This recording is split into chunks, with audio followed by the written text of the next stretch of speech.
오늘 우리에게 주신 말씀은 시편 11편 말씀입니다. 내가 여호와께 피하였거늘 너희가 내 영혼에게 새같이 내 산으로 도망하라 함은 어찌민가. 악인이 활을 당기고 화살을 시위에 먹이며 마음이 바른 자를 어두운 데서 쏘려 하는도다. 터가 무너지면 의인이 무엇을 하랴. 여호와께서는 그의 성전에 계시고 여호와의 보좌는 하늘에 있으며 그의 눈이 인생을 통촉하시고 그의 안목이 그들을 감찰하시도다. 여호와는 의인을 감찰하시고 악인과 폭력을 좋아하는 자를 마음에 미워하시도다. 악인에게 그물을 던지시리니 불과 유황과 태우는 바람이 그들의 잔에 소득이 되리로다. 여호와는 의로우사 의로운 일을 좋아하시나니 정직한 자는 그의 얼굴을 배우리로다. 아멘. 자, 이제 세상을 살다 보면 우리는 세상이 돈과 권력으로 움직이는 것을 볼 때가 있어요. 그래서 사람들은 흔히 이런 말을 합니다. 법보다 뭐가 빠르다? 주먹이 빠르다 얘기하고, 법은 누구의 편이다? 돈 있는 사람의 편이다. 권력 있는 자들은 법에 접촉되지 않고 감옥에 가도 오래 살지 않고 금방 나온다. 이런 이야기들을 합니다. 이게 현실이죠. 현실 속에 있는 우리가 만나는 문제예요. 그렇다면 이게 현실이라고 하면 세상을 살아가면서 힘도 없고 권력도 없고 돈도 없는 사람은 누구를 의지해야 하나요? 아무것도 의지할 게 없습니다. 그러니까 세상 사람들은, 신이 없다고 하는 사람들은 의지할 곳이 없으니까 뭘 의지하려고 하냐면 돈을 많이 벌어서 돈을 의지하려고 하고, 권력을 손에 쥐어서 권력으로 자신의 의지를 삼으려고 하는 겁니다. 돈도 없고 권력도 없는 사람은 똑똑해져서 유명해져서 그것을 자기의 힘으로 삼으려고 하는 것이. 이런 것들은 세상에 우리 넘쳐나는 이야기들입니다. 그래서 영화의 소재로도 다루어지죠.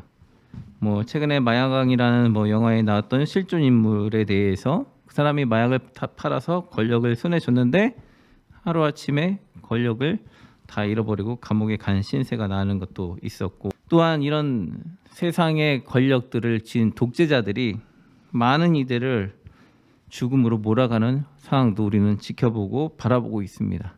한 사람 때문에 시작된 전쟁이 수많은 사람들을 죽게 하기도 하는 것이. 이처럼 돈 있고 권력 있는 사람들은 자신의 뜻대로 세상을 좌우하면서 살아갑니다.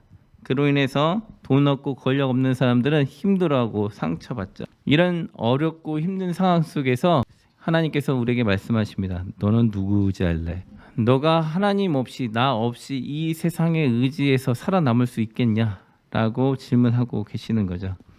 마치 세상은 하나님 없이 권력 있는 자들, 돈 있는 자들이 마음대로 하는 것처럼 보이지만 하나님께서는 분명히 살아계시고 그들을 심판하실 것이다 라는 것입니다. 그래서 하나님께서 만드신 이 모든 만물이 주님을 의지하고 주님을 찾을 때 본인께서 일하시겠다라고 지금 선언하고 계시는 거예요. 하나님을 찾지 않는다. 뒤집으면 찾는 자는 응답을 하고 찾지 않는 자는 응답을 안 하겠다, 이 소리가 되는 것이죠. 그래서 하나님이 없는 사람은 법이 무용지물이니까 돈, 권력 이런 것들을 앞세우고 있는 것이고, 하나님이 의지가 되는 사람들은 오직 주님만을 찾게 되는 것입니다. 최근에 강영욱 씨라는 대통령이라는 그 방송에 보니까 그분이 그런 말씀을 하시더라고요.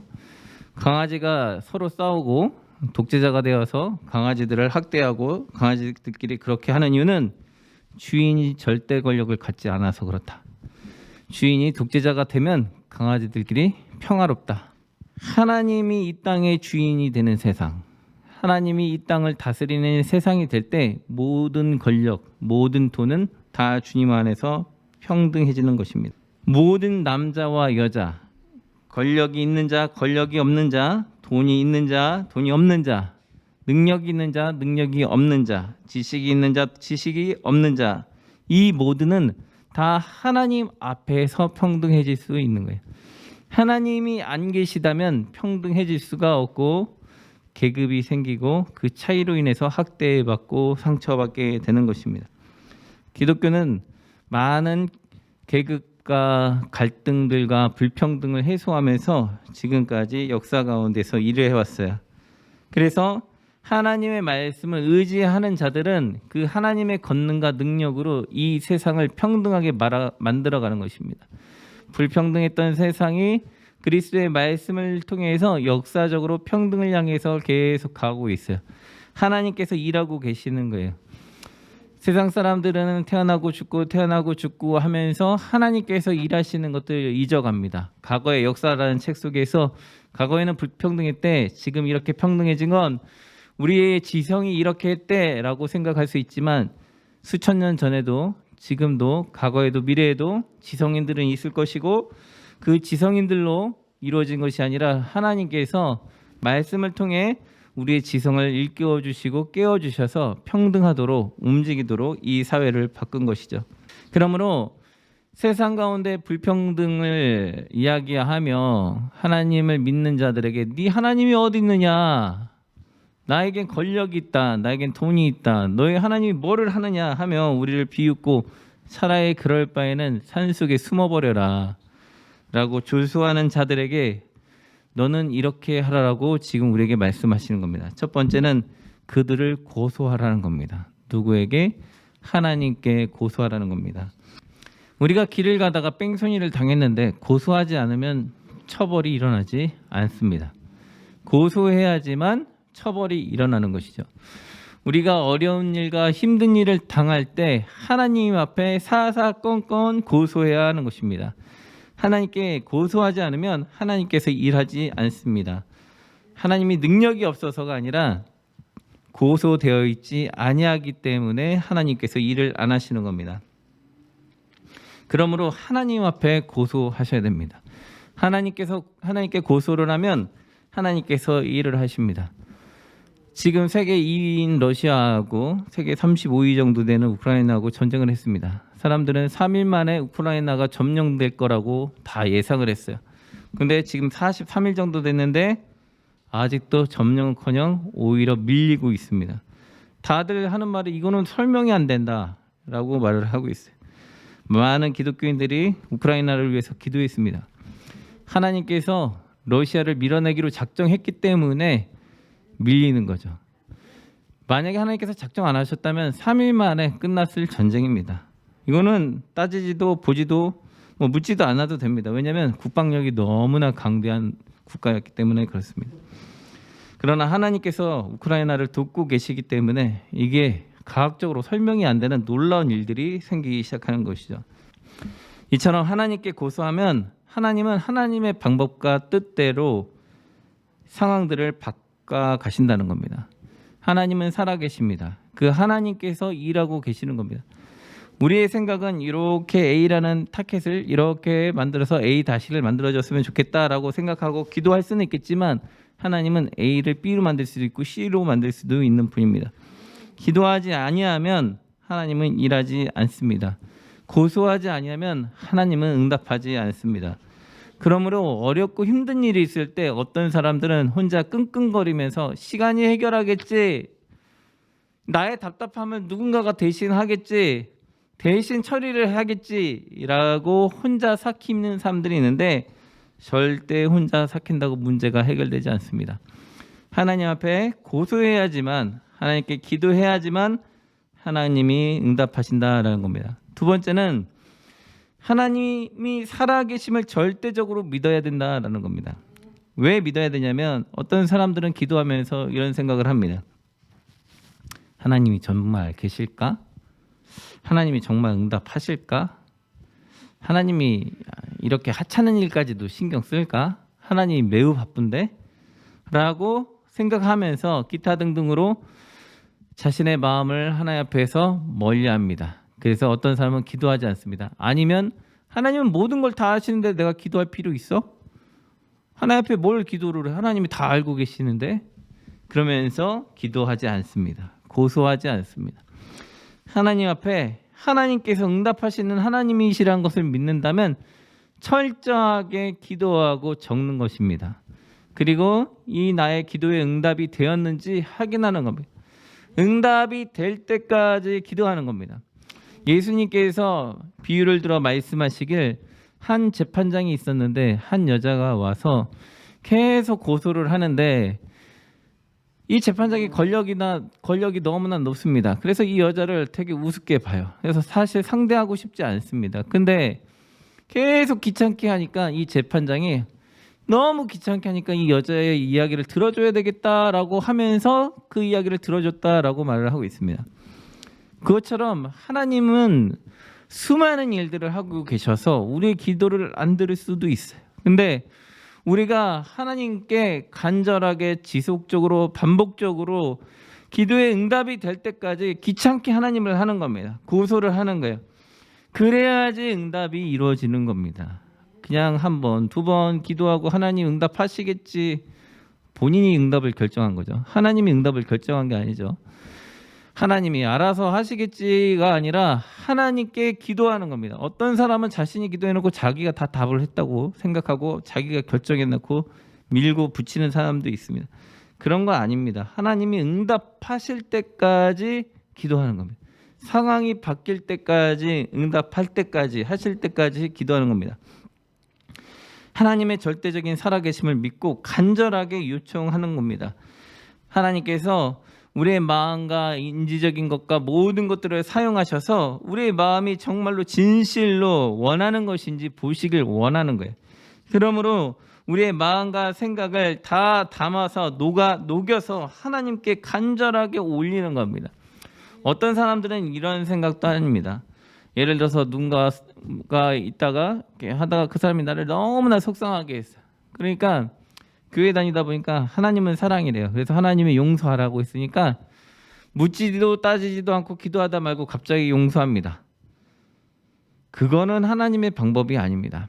고소를 실컷 하고 나면 하나님께서 마음에 평안과 하늘에서 주는 기쁨이 내려와요. 그게 이루어져야지 용서가 이루어지는 것이지, 하나님의 말씀에 보니까 사랑하래, 이 원수를 내 몸같이 사랑하래, 갑자기 그냥 달려가가지고 난 당신을 용서하겠소, 이거는 아닙니다. 예를 들어서 여러분들이 누구랑 갑자기 싸웠는데 1분 있다가 갑자기 나 너 용서해, 이상하지 않습니까? 뭔가 약간 제정신이 아닌 사람 같이 느껴지지 않아요? 그죠? 막 싸우다가 갑자기 하나님 당신 용서하래, 이건 아니지 않나요? 그죠? 이런 상황이 아닌 것처럼 하나님 앞에 간절하게 기도하고 그에 대해서 화난 것들에 대해서 고소하고 하나님 앞에 나아간다면 하나님께서 그 사람을 심판하실 거 아니에요? 심판하든지 말든지 하나님께서 알아서 결정하세요. 그런 다음에 하나님께서 우리 내면 속에 자비와 용서와 은혜를 채워주시면 그때 가서 그 사람을 용서할 수 있는 용기와 힘이 생기는 거죠. 그럴 때 용서하라고 했는데 하나님 용서하라고 했는데 용서를 안 하면 그게 죄가 되겠죠. 그러나 그렇지 않다면 하나님 안에서 그것이 해결될 때까지 기도하는 겁니다. 자신 안에 있는 원망과 갈등과 그 분노들을 다 녹여서 하나님의 심판대에 올리는 거예요. 하나님은 전능하신 분이고 돈, 권력, 힘으로 안 될 수 있는 이 모든 사안들을 하나님께서 처리해 달라고 부탁하는 것이죠. 그래서 기도하는 거 아닙니까? 왜 우리가 하나님을 믿고 기도하겠습니까? 하나님께서 역사하시도록 기도하는 것입니다. 세 번째는 하나님을 두려워하고 하나님 앞에서 의롭게 살려고 노력을 한다면 하나님을 분명히 경험하고 보게 될 것이다 라는 것입니다. 하나님께서는 악한 자들의 심판만 하시는 분이 아니라 반대로 선한 자들을 상을 주시는 분이다 라는 사실을 꼭 기억해야 됩니다. 하나님은 단순히 나를 위해서 이용해 먹어야지, 이 개념이 아니라 하나님 앞에서 사람으로서 하나님의 뜻대로 살기 위해서 어려운 상황 속에서 나쁜 방법을 선택하고 싶은 그런 갈등과 주변의 회유와 그런 유혹들 가운데 흔들리지 아니하고 하나님을 두려워하면서 하나님 뜻대로 나아가려고 노력하는 자는 하나님의 영광을 보게 된다고 오늘 말씀하고 계시는 거예요. 하나님의 은혜를 경험하고 하나님의 은혜 가운데 쓰고 하나님을 체험하게 될 것이다 라고 말씀하고 계시는 겁니다. 하나님께서 은혜와 은사를 선물로 주시겠다.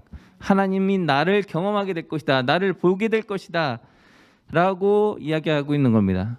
뒤집어서 얘기하면 하나님의 말씀대로 하나님을 두려워하지 않고 하나님을 간절히 사모하지 않는 자는 하나님을 보지 않고 못하고 오히려 처벌받을 것이고, 하나님의 뜻대로 살아가려고 노력하는 자들은 하나님을 두려워하면서 하나님의 방법대로 살아가려고 몸부림치는 자들은 하나님의 영광을 체험하고 그 은혜 가운데 살게 될 것이고 여호와를 보게 될 것이다 라는 겁니다.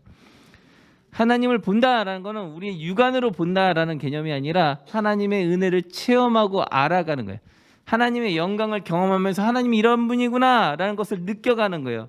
마치 눈으로 보는 것처럼 믿음의 눈으로 하나님을 보는 거예요. 하나님을 육안으로 보고 산 자는 아무도 없어요. 그러므로 지금 성경에 표시된 이 말씀은 육안으로 본다 이런 개념이 아니라 여호와의 영광을 체험하고 그 경험 가운데 그 은혜의 보좌 앞에 나아가게 될 것이다 라고 우리에게 선언해 주고 있는 거예요. 그러므로 하나님의 법과 이치대로, 하나님의 뜻대로, 세상의 법도대로가 아니라 하나님의 법도대로, 하나님의 뜻대로 살아가려고 해야 되는 것입니다. 그렇다면 하나님의 뜻대로 살아가는 것은 무엇인가? 어떻게 하나님의 뜻대로 살아갈까? 그걸 알아야지 하죠. 미국에 갔는데 미국 법을 모르면 미국의 법을 지킬 수 있나요? 미국의 법을 지켜야지 그 나라에서 안전이 보장되지 않겠습니까?